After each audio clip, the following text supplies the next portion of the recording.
عليكم ورحمة الله وبركاته. إن الحمد لله نحمده ونستعينه ونستغفره ونؤمن به ونتوكل عليه ونعوذ بالله من شرور أنفسنا ومن سيئات أعمالنا. من يهد الله فلا مضل له ومن يضلل فلا هادي له. ونشهد أن لا إله إلا الله وحده لا شريك له ونشهد أن محمدا عبده ورسوله. صلى الله وسلم على سيدنا محمد وعلى آله وأصحابه وأزواجه وأهل بيته وذرياته وأتباعه أجمعين. أما بعد، فقد قال الله تعالى في القرآن العظيم والفرقان المجيد: أعوذ بالله من الشيطان الرجيم. بسم الله الرحمن الرحيم. ومكروا ومكر الله والله خير الماكرين. صدق الله العلي العظيم. وروي عن النبي صلى الله عليه وسلم أنه قال: أفضل الجهاد كلمة حق عند سلطان جائر، أو كما قال صلى الله عليه وسلم. புகழ் அனைத்தும் இறைவனாகிய அல்லாஹ் ஒருவனுக்கு மட்டுமே உரித்தாகட்டுமாக. அல்லாஹ்வினுடைய ஸலாத்தும் ஸலாமும் அன்பும் அருளும் நம் உயிரினும் மேலான முஹம்மது ரசூலுல்லாஹி ஸல்லல்லாஹு அலைஹி வஸல்லம் அவர்களின் மீதும் அவர்களுடைய தோழர்கள், குடும்பத்தார்கள், அவர்களை பின்பற்றி வந்த தாபிஈன்கள், தபா தாபிஈன்கள், ஃபுகஹாக்கள், ஷுஹதாக்கள், நல்லவர்கள் நம் அனைவரின் மீதும் என்றென்றும் நின்று நிலவட்டுமாக. அல்லாஹ்வினுடைய மேலான ரஹ்மத்தையும் அவனுடைய பொருத்தத்தையும் பெற்றுக்கொண்ட நல்லடியார்களுடைய கூட்டத்திலே அல்லாஹ் நம்மை கபூல் செய்தருள்வானார். வாழும் காலம் எல்லாம் நிம்மதியாகவும் ஆரோக்கியமாகவும் வாழக்கூடிய பெரும் பாக்கியத்தை அல்லாஹ் தந்துள்வானார்.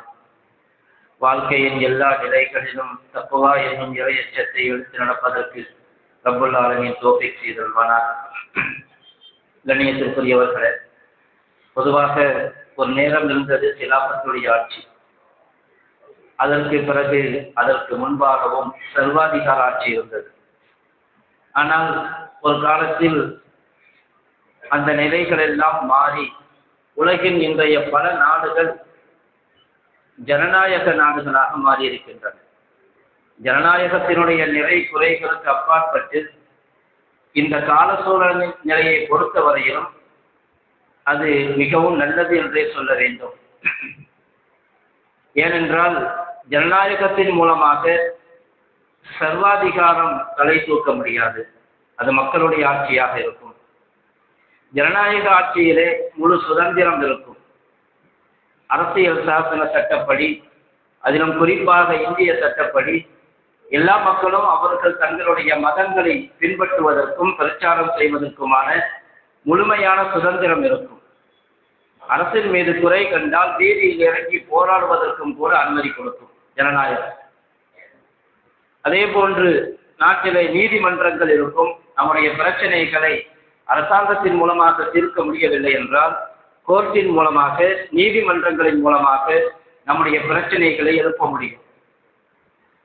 அது மட்டுமல்ல, நமக்கு ஆட்சியாளர்களுடைய நடவடிக்கைகள் பிடிக்கவில்லை என்று சொன்னால், அவர்களுடைய நடைமுறைகள் நமக்கு ஒவ்வாமல் இருக்குமேயானால், அது நம்முடைய மத ரீதியாகவோ அல்லது மக்களுடைய ஜனநாயக ரீதியாகவோ சமத்துவ ரீதியாகவோ பலவிதமான இன்னல்களை சந்திக்கும் பொழுது ஒவ்வொரு 5 ஆண்டுக்கும் ஒரு முறை தேர்தல் நடைபெறும். அதன் மூலமாக மக்கள் தங்களுடைய வாக்குகளை கொண்டு, வாக்கு என்னும் ஆயுதத்தை கொண்டு ஜனநாயகத்தை நிலைநிறுத்த முடியும். ஏற்கனவே இருந்த ஆட்சியாளர்களை கலைநிறுத்த முடியும். அவர்களை பதவியிலிருந்து தூக்கிவிட்டு வேறொரு கட்சியை, வேறொரு நபர்களை ஆட்சிக்கு கொண்டு வர முடியும். இதுவெல்லாம் ஜனநாயகத்தில் தான் சாத்தியம். ஆனால் நம்முடைய நாடு ஆகப்பெரிய ஜனநாயக நாடு. எனினும் சூழல்களை பார்க்கும் பொழுது, நடைமுறைகளை பார்க்கும் பொழுது ஜனநாயகத்தை விட்டும் தூரமாகி போகிறதோ என்கிற ஐயப்பாட்டை எழுக்கிறது. தேர்தல் ஆணையமும் கூட ஜனநாயகத்தை கட்டி காக்க வேண்டிய ஒரு நிறுவனம். அது தன்னாட்சி பெற்ற அமைப்பு, சட்ட ரீதியான அமைப்பு. ஜனநாயகத்தை பாதுகாக்க வேண்டிய முழுமுதற் கடமை தேர்தல் ஆணையத்திற்கு உண்டு. ஆனால் கடந்த பல மாதங்களாக அதன் மீது பல குற்றச்சாட்டுகள் வைக்கப்படுவதை நாம் அறிவோம். நடந்த தேர்தல்களில், வாக்கு எண்ணிக்கைகளில், கவுண்டிங்கில் நடந்த குளறுபடிகள், அதற்கு பிறகு கடைசி நேரத்தில் வாக்களித்தவர்களுடைய வீடியோவை வெளியிடச் சொல்லியும் கூட, வெளியிட கோரிக்கை வைத்தும் கூட வெளியிடாமல் இருந்தது. இதுவெல்லாம் ஜனநாயக மரபுகளை மீறப்படுகிறதோ என்கிற அச்சத்தை பல அரசியல் கட்சிகளும் எழுப்பின. குறிப்பாக இந்திய நாடாளுமன்றத்தின் எதிர்க்கட்சி தலைவர் ஓட்டு திருட்டு என்கிற பிரச்சனையை வெகுவாக பரவலாக ஊடகங்களுக்கு முன்னால் ஆதாரப்பூர்வமாக நிரூபித்து காண்பித்தார். எப்படியெல்லாம் வாக்குகள் திருடப்படுகிறது, எப்படியெல்லாம் வாக்குரிமை பறிக்கப்படுகிறது என்பதை ஆதாரப்பூர்வமாக சர்வதேச ஊடகங்களுக்கு முன்னாலும் கூட அதை எடுத்து வைத்தார். ஆனால் தேர்தல் ஆணையம் அதற்கு முறையான சரியான பதிலை கொடுக்காமல் எச்சரிக்கையை கொடுத்ததாகத்தான் எதிர்க்கட்சிகள் சாடுகின்றன.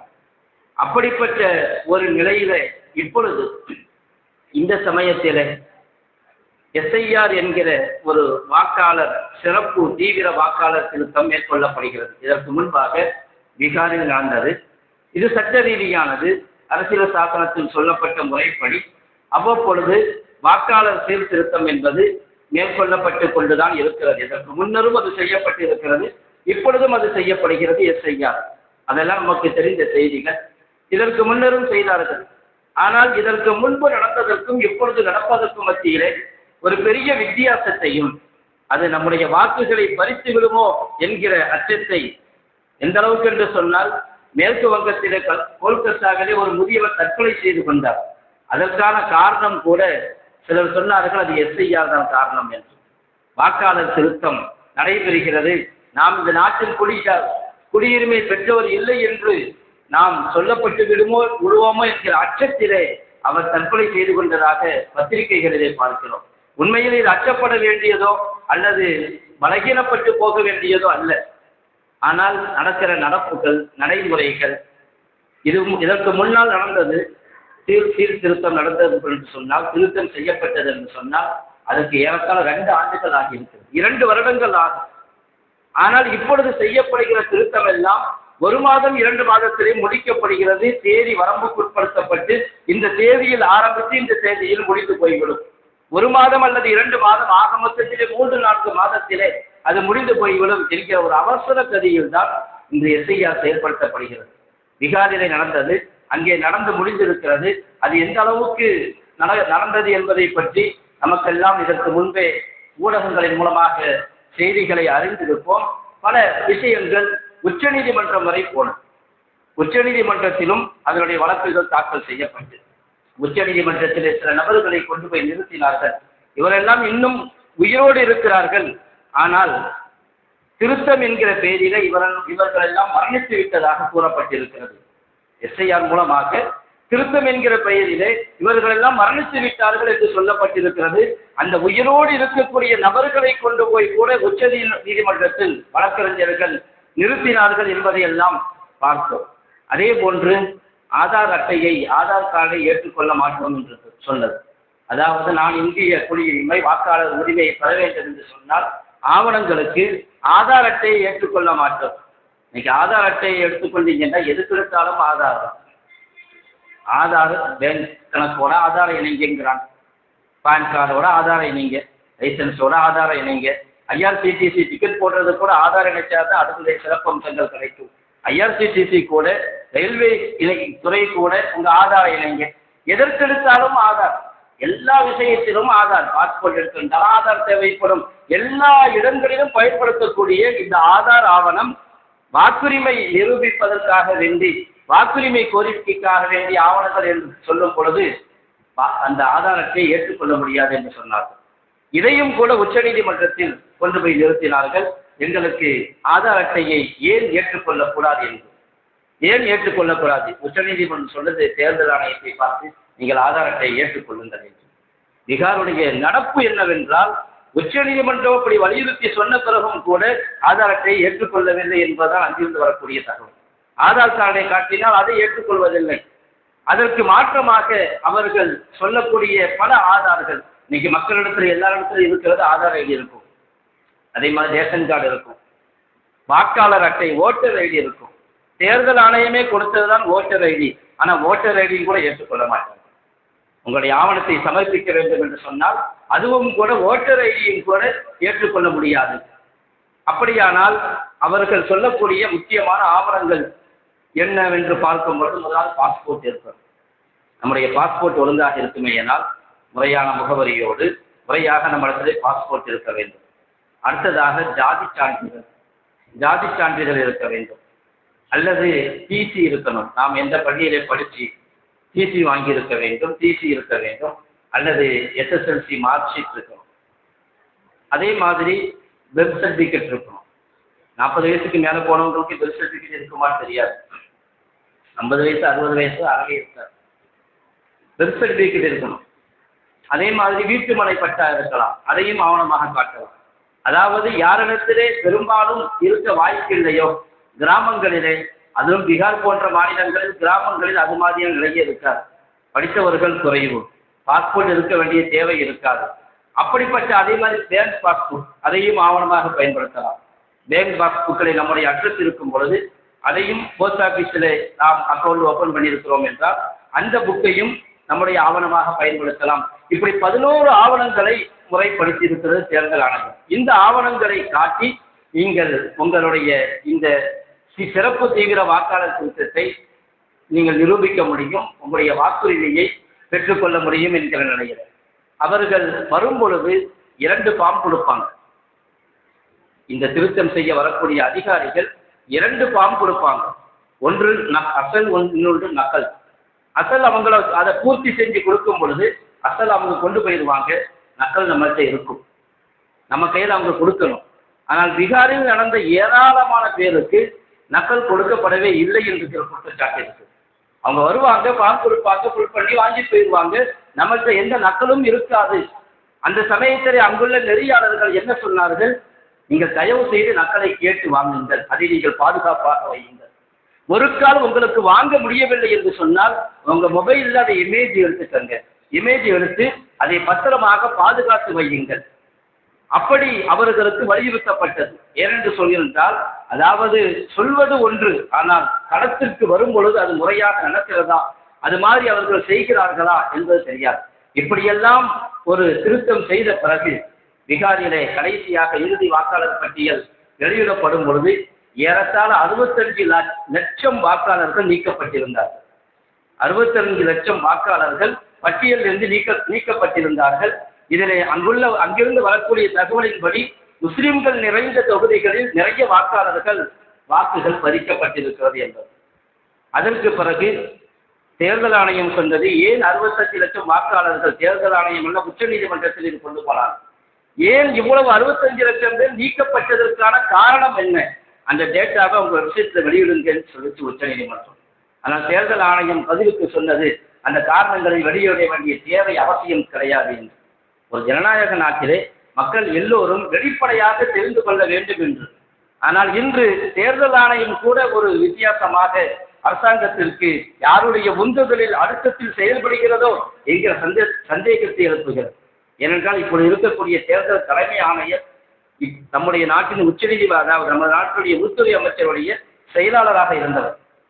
இப்படி நடக்கும் பொழுது மக்களுக்கு, அரசியல் கட்சிகளுக்கு பலவிதமான சந்தேகங்கள் எழுப்புகிறது. எனவேதான் அரசியல் கட்சிகளும் மக்களும் இதற்கு எதிர்ப்பு தெரிவிக்கிறார்கள். இல்லை என்று சொன்னால் சிறப்பு தீவிர வாக்காளர் திருத்தம் சட்டப்படியானது, அதை செய்வதில் யாருக்கும் எந்த விதமான பிரச்சனையும் கிடையாது. முறையாக நடக்கிறதா அல்லது திட்டமிட்டு மக்களுடைய வாக்குகள் தங்களுக்கு எதிராக யார் வாக்களிக்க மாட்டார்களோ தங்களுக்காக அவர்களுடைய வாக்குகளை நீக்குவதற்கு முயற்சிக்கிறதா என்கிற காரணத்தின் காரணமாகத்தான் இவ்வளவு பெரிய எதிர்ப்பு. 65 லட்சம் வாக்காளர்கள் நீக்கப்பட்ட பிறகு மீண்டும் 2வது பார்வையின் மூலமாக அது சரி செய்யப்பட்டு கடைசியாக வெளியிடப்பட்ட பட்டியலிலே 47 லட்சம் என்கிற எண்ணிக்கையில் வந்து நின்றது. 65 லட்சத்திலிருந்து 47 லட்சம் வாக்காளர்கள் அவர்கள் வாக்களிக்க தகுதியற்றவர்கள் என்கிற நிலையில் முடிந்தது. இப்படிப்பட்ட ஒரு நிலையில் தான் இப்பொழுது தமிழகத்திலும் எஸ்ஐஆர், அதாவது சிறப்பு தீவிர வாக்காளர் திருத்தம் ஏற்கனவே அதனுடைய பணிகள் ஆரம்பமாகிவிட்டது. அது நடைபெற்றுக் கொண்டிருக்கிறது. முறைப்படியாக அவர்களுடைய பயிற்சிக்கான நாட்கள் நடைபெற்றுக் கொண்டிருக்கிறது. அதே மாதிரி தேர்தல் ஆணையர்கள் அனைத்து கட்சி சார்பாக கூட்டம் போய் பேசியிருக்கிறார்கள். திண்டுக்கல்லிலும் கலெக்டர் ஆபீஸிலே நேற்று பேசப்பட்டிருக்கிறது இது சம்பந்தமாக. அதாவது இந்த திருத்தம் எப்படி நடக்கும், அதற்கான ஆவணங்கள் என்ன தேவை, எப்படியெல்லாம் இதற்கு என்ன செய்ய வேண்டும் என்பதை பற்றியெல்லாம் பேசப்பட்டிருக்கிறது. கண்ணியத்திற்குரியவர்களே, அதாவது ஒரு பிரச்சனை என்று வரும் பொழுது அதை எதிர்கொள்ள வேண்டும். நம்முடைய உரிமையை நிரூபிக்க வேண்டும். அதற்கு தேவையான ஆவணங்களை நாம் தயார் செய்ய வேண்டும். எதையும் பார்த்து அச்சமடையவோ அல்லது இது எப்படி ஆகும் என்கிற பயப்படவோ தேவையில்லை. தமிழ்நாடு மாநில ஜமாஅத்துல் உலமாவும் இதற்கான சுற்றறிக்கையை அனுப்பியிருக்கிறது, எப்படி செயல்பட்டுக் கொள்ள வேண்டும் என்பதை பற்றி. நாம் அதற்காக தயாராக வேண்டும். அல்லாஹ் குர்ஆனிலே சொல்வான், மின் கூவத்தின், உங்களால் முடிந்த அளவுக்கு வலிமையை உருவாக்கிக் கொள்ளுங்கள் என்று. வலிமையை உருவாக்குவது என்று சொன்னால் வெளிப்படையான உடல் வீரம் மட்டுமல்ல, ஆவணங்கள் ரீதியான வலிமையும் அதிலே சேரும். எத்தனை வலிமைகள் இருக்கிறதோ அத்தனையும் சேரும். இந்த காலத்திலே என் கையில பணமே இல்லைன்னா கூட ஒரு பேங்க் அக்கௌண்ட் ஓபன் பண்ணுவேன், அது வட்டியோடு சம்பந்தப்பட்டிருக்கிறது என்பதில் எந்த சந்தேகமும் இல்லை. ஆனால் இந்த கால சூழல் அப்படிப்பட்டது. நமக்கு பணம் பேங்க் பேலன்ஸ் வைக்கிறதுக்கு பணமே இல்லாவிட்டாலும் கூட நமக்கு ஒரு அக்கௌண்ட் இருக்க வேண்டும், பேங்க்ல ஒரு அக்கௌண்ட் ஓபன் பண்ண வேண்டும். ஏனென்றால் இதுவெல்லாம் நம்முடைய குடியுரிமையை நிரூபிப்பதற்கு சான்றாக. அல்லாஹ் தஆலா குர்ஆனிலேயே சொல்லுவான், மன் கஃபர மின் பாதிஹி மாலிஹி இல்லா மன் உக்ரிஹ வ கல்புஹு முத்மஇன்னன் பில் ஈமான் வலாக்கின் மன் ஷரஹ பில் குஃப்ரி சத்ரன் ஃபஅலைஹிம் கதபும் மின் அல்லாஹ்.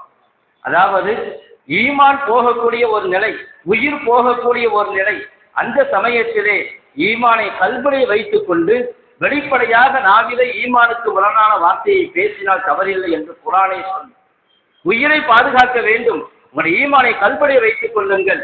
வெளிப்படையாக ஈமானுக்கு முரணான வார்த்தைகளை பேசினால் தவறில்லை. இல்லாமல் உக்ரிஹ வ கல்புஹு முத்மஇன்னன் பில் ஈமான், அவர் நிர்பந்திக்கப்பட்டு விட்டார், கல்விலே ஈமான் இருக்கிறது. எனவே உயிரை காப்பதற்கும் நம்முடைய வாழ்வுரிமையை காப்பதற்கும் இந்த நாட்டில் இருக்கக்கூடிய பிரச்சனையை எதிர்கொள்வதற்கும் என்னென்ன தேவையோ அந்த ஆவணங்களை தயார்படுத்த வேண்டும்.